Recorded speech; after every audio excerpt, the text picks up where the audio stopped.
न्यायों की पुस्तक अध्याय 18। न्यायों की पुस्तक अध्याय 18। दानियों का लैश को जीतकर उसमें बस जाने की कथा। उन दिनों में इस्राएलियों का कोई राजा न था, और उन्हीं दिनों में दानियों के गोत्र के लोग रहने के लिए कोई भाग ढूंढ रहे थे, क्योंकि इस्राएली गोत्र के बीच उनका भाग उस समय तक न मिला था। तब दानियों ने अपने सब कुल में से 5 शूरवीरों को सोरा और एश्ताओल से देश का भेद लेने और उसमें देखभाल करने के लिए यह कहकर भेज दिया कि जाकर देश में देखभाल करो। इसलिए वे एप्रैम के पहाड़ी देश में मीका के घर तक जाकर वहां टिक गए। जब वे मीका के घर के पास आए, तब उस जवान लेविया का बोल पहचाना, इसलिए वहां मुड़कर उससे पूछा, तुझे यहाँ कौन ले आया है, और तू यहाँ क्या करता है, और यहाँ तेरे पास क्या है?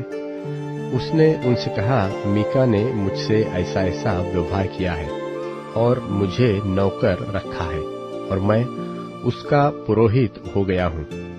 उन्होंने उससे कहा, परमेश्वर से सलाह ले कि हम जान ले कि जो यात्रा हम करते हैं वह सफल होगी व नहीं।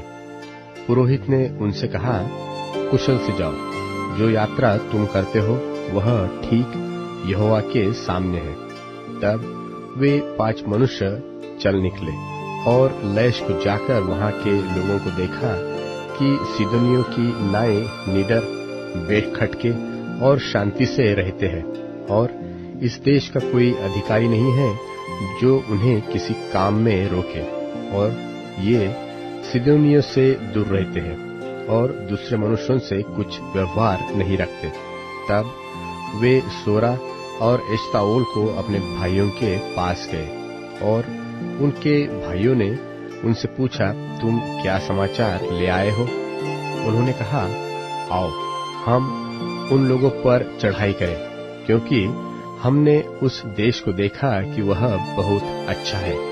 तुम क्यों चुपचाप रहते हो? वहां चलकर उस देश को अपने देश में कर लेने में आलस न करो। वहां पहुंचकर तुम निडर रहते हुए लोगों को और लंबा चौड़ा देश पाओगे, और परमेश्वर ने उसे तुम्हारे हाथ में दे दिया है। वह ऐसा स्थान है जिसमें पृथ्वी भर के किसी पदार्थ की घटी नहीं है।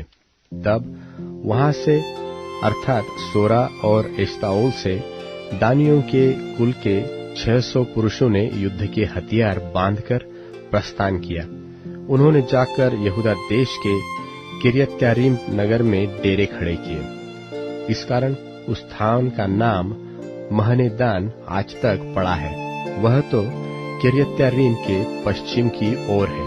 वहां से वे आगे बढ़कर एप्रैम के पहाड़ी देश में मीका के घर के पास आए। तब जो 5 मनुष्य लैश के देश का भेद लेने गए थे, वे अपने भाइयों से कहने लगे, क्या तुम जानते हो कि इन घरों में एक एपोद, कई एक गृह देवता, एक खुदी हुई और एक ढली हुई मूर्ति है। इसलिए अब सोचो कि क्या करना चाहिए। वे उधर मुड़कर उस जवान लेविये के घर गए, जो मीका का घर था, और उसका क्षेम कुशल पूछा।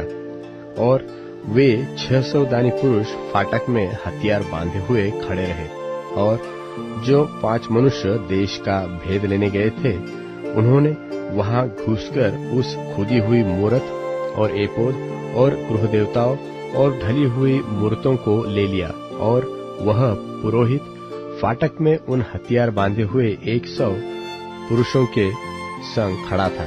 जब वे 5 मनुष्य मीका के घर में घुसकर खुदी हुई मूरत, एपोद, गृह देवता और ढली हुई मूरत को ले आए, तब पुरोहित ने उनसे पूछा, यह तुम क्या करते हो?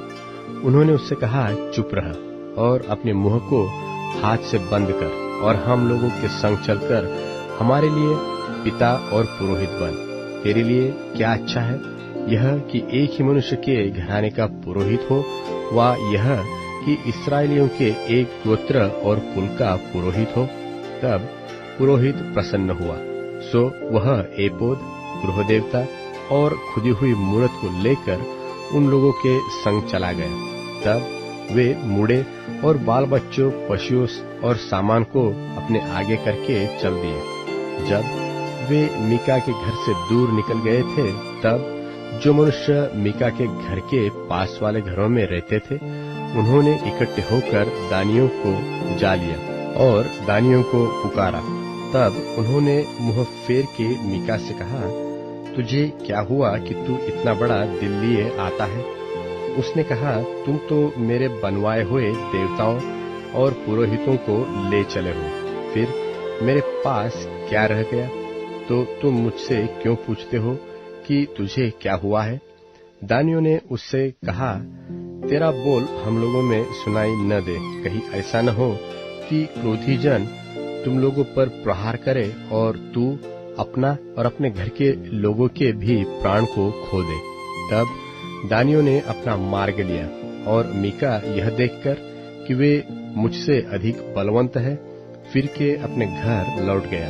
और वे मीका के बनवाए हुए पदार्थों और उसके पुरोहित को साथ ले लैश के पास आए, जिसके लोग शांति से और बिना खटके रहते थे, और उन्होंने उनको तलवार से मार डाला और नगर को आग लगाकर फूंक दिया, और कोई बचाने वाला न था, क्योंकि वह सीदोन से दूर था और वे और मनुष्यों से कुछ व्यवहार न रखते थे, और वह बेत्रहोब की तराई में था। तब उन्होंने नगर को दृढ़ किया और उसमें रहने लगे, और उन्होंने उस नगर का नाम इस्राएल के पुत्र अपने मूल पुरुष दान के नाम पर दान रखा, परंतु पहले तो उस नगर का नाम लैश था। तब दानियों ने उस खुदी हुई मूरत को खड़ा कर दिया, और देश की बंधुआई के समय वह योनातान, जो गेर्शोम का पुत्र और मूसा का पोता था, वह और उसके वंश के लोग दान गोत्र के पुरोहित बने रहे। और जब तक परमेश्वर का भवन शीलो में बना रहा, तब तक वे मीका की खुदवाई हुई मूरत को स्थापित किए रहे।